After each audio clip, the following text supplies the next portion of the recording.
ज़ाहिर शाह जो अफ़ग़ानिस्तान के आखिरी बादशाह थे की महब्बत की कहानी उनकी अपनी कज़िन मलिका हमीरा बेगम के साथ जड़ी हुई है। ये दास्तान न सिर्फ उनकी इज़्दिवाजी ज़िंदगी का आईना है बल्कि उनकी ज़ाती ज़िंदगी के खूबसूरत पहलुओं को भी उजागर करती है।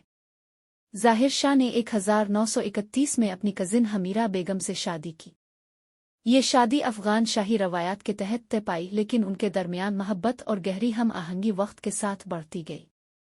हमीरा बेगम एक महज़्ज़ब, खूबसूरत और बाशऊर खातून थीं जो जदीद ख़यालात की हामिल थीं। वो शाही ख़ानदान के वक़ार की मज़हर और अफ़ग़ानिस्तान में ख़वातीन के हुकूक़ की हिमायत करने वाली शख्सियत थीं। ज़ाहिर शाह और हमीरा बेगम की महब्बत महज रस्मी इज़्दिवाजी रिश्ता न थी, बल्कि उनके ताल्लुक़ में गहरी क़ुर्बत, महब्बत और एतमाद शामिल था। वो दोनों एक दूसरे के बेहतरीन साथी थे और हमीरा बेगम ने ज़ाहिर शाह की बादशाहत के दौरान निहायत सब्र और इस्तिक़ामत के साथ उनका साथ दिया। उनका ये रिश्ता शाही तकाज़ों और अवामी ज़िम्मेदारियों के बावजूद हमेशा मज़बूत रहा। 1973 में ज़ाहिर शाह को एक बगावत के नतीजे में अपनी बादशाहत खोना पड़ी और वो इटली में जलावतनी की ज़िंदगी गुजारने पर मजबूर हो गए। इस वक्त भी हमीरा बेगम ने अपने शौहर के साथ वफादारी निभाई और उनके साथ मुश्किलात का सामना किया। जलावतनी के दौरान उनकी महब्बत और रफ़ाक़त मज़ीद गहरी हो गई और दोनों ने एक दूसरे का सहारा बनकर ज़िंदगी गुजारी।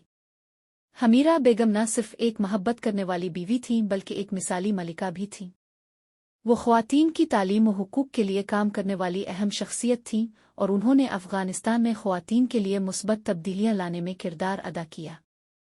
वो शाही ख़ानदान ने अपनी शाइस्तगी और अक्ल व फ़हम के लिए मशहूर थीं।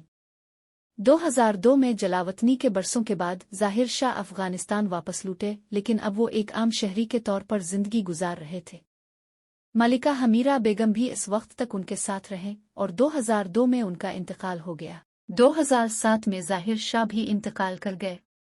उनकी महब्बत और वफादारी की ये कहानी अफ़ग़ान तारीख़ में हमेशा याद रखी जाएगी। ये दास्तान एक मिसाली महब्बत, कुर्बानी और रफ़ाक़त का नमूना है जो शाही ज़िंदगी की मुश्किलात के बावजूद हमेशा कायम रही।